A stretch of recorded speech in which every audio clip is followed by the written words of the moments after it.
MD জাবির ভূঁইয়া আপনি লিখেছেন, আমি নামাজ পড়ার চেষ্টা করি কিন্তু মাঝে মাঝে শয়তানের ধোঁকায় পড়ে পাপ কাজ করে ফেলি, এ থেকে বাঁচার উপায় বলেন দয়া করে। আপনি খারাপ কাজ থেকে বাঁচার জন্য পাপের কাজের যে পরিবেশ আছে সেটা বন্ধু বান্ধব হতে পারে, অন্যান্য বিষয় হতে পারে, সে সমস্ত পরিবেশ থেকে আপনাকে সরে আসতে হবে।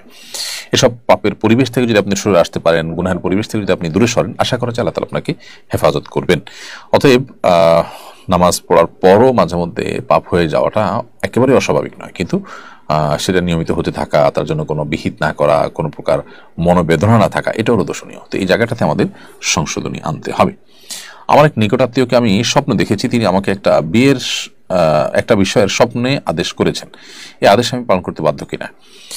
স্বপ্নে যদি কেউ কাউকে কোনো আদেশ করেন, তো সে আদেশ মানতে যিনি স্বপ্ন দেখেছেন তিনি বাধ্য নন, কারণ স্বপ্ন আসলে কোনো বিষয়কে সাব্যস্ত করে না, সেভাবে বিধান হিসাবে সাব্যস্ত করে না। তবে একজন মুসলমান স্বপ্ন থেকে বিশেষ কোনো ইন্ডিকেট, বিশেষ কোনো আলামত, বিশেষ কোনো নির্দেশনা, বিশেষ করে সংবাদমূলক, এগুলো তিনি পেতেই পারেন।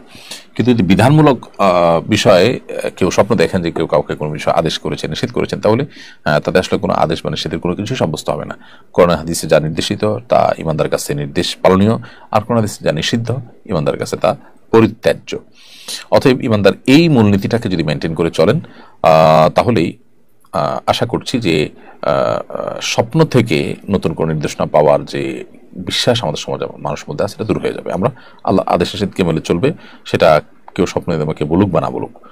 আর আল্লাহ তাআলার আদেশ নিষেধের বাইরে কারো স্বপ্নের নির্দেশ দ্বারায় আমার উপরে কিচ্ছু আবশ্যক হবে না। স্বপ্নে যে বলা হয় তুমি এই কাজটা করো, তুমুকটা করো, সেটা আল্লাহ এবং আল্লাহ রাসূল করতে বলে এমনিই করতে হবে, আর না বললে স্বপ্ন দেখা দ্বারা কিছু সাব্যস্ত হবে না।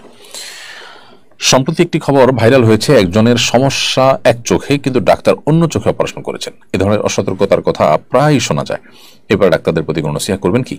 আমাদের চিকিৎসক এবং চিকিৎসা সেবার সঙ্গে যারা জড়িত আছেন তাদের প্রতি বিনীত অনুরোধ থাকবে যে রোগীদের প্রতি আমরা সদয় হই, আন্তরিক হই, তাদের প্রতি একটু দয়া ও মায়া করি।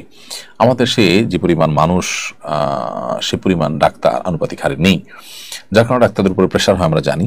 এবং সাধারণ মানুষ, তারা এদেশে মানুষ নানা কারণে খুব বেশি সহজ সরল প্রকৃতি, তারা এমন কিছু কাজ করেন বলেন হয়তো বা যেটা ডাক্তারদের বিরক্তির কারণ হয়, কিন্তু তাই বলে ডাক্তাররা তাদেরকে অবজ্ঞা করলে তারা আল্লাহর কাছে জবাব দিয়ে তার মুখোমুখি হতে হবে। বিশেষ করে ডাক্তারদের যখন ফি দেওয়া হয় বা বেতন তারা পান রোগী দেখার বিনিময়ে, তখন তাদের কর্তব্য হয়ে যায় যথাযথভাবে রোগীদেরকে সার্ভিস দেওয়া। বিধায় এ ধরনের ভুল ভাল করলে তার দায়িত্ব নিতে ডাক্তারকে বাধ্য করা উচিত, বা সংশ্লিষ্ট ব্যক্তিকে বাধ্য করা উচিত যে তিনি একজনের একটা ভালো চোখ সেটা তিনি অপারেশন করে দিয়েছেন। কেন? এই যে ক্ষতিপূরণ, এটা দেওয়া অবশ্যই উচিত। কারণ হলো শরিয়াতে কারোর ক্ষতি হয়ে যাবে, সেটা জীবনের ক্ষতি হোক, সম্পদের ক্ষতি হোক, আর তার দায়িত্ব কেউই গ্রহণ করবে, এটা কোনোদিনই হতে পারে না। তো সেই জন্য এখানে ক্ষতিপূরণ সিস্টেম থাকা দরকার। তাহলে আমার মনে হয় এই ধরনের অনাকাঙ্ক্ষিত ঘটনা ঘটবার যে প্রবণতা আছে আমাদের সমাজে, বা যে প্রচুর পরিমাণে দেখা যায়, সেটা বন্ধ হয়ে যাবে বা কমে যাবে ইনশাআল্লাহ তাআলা।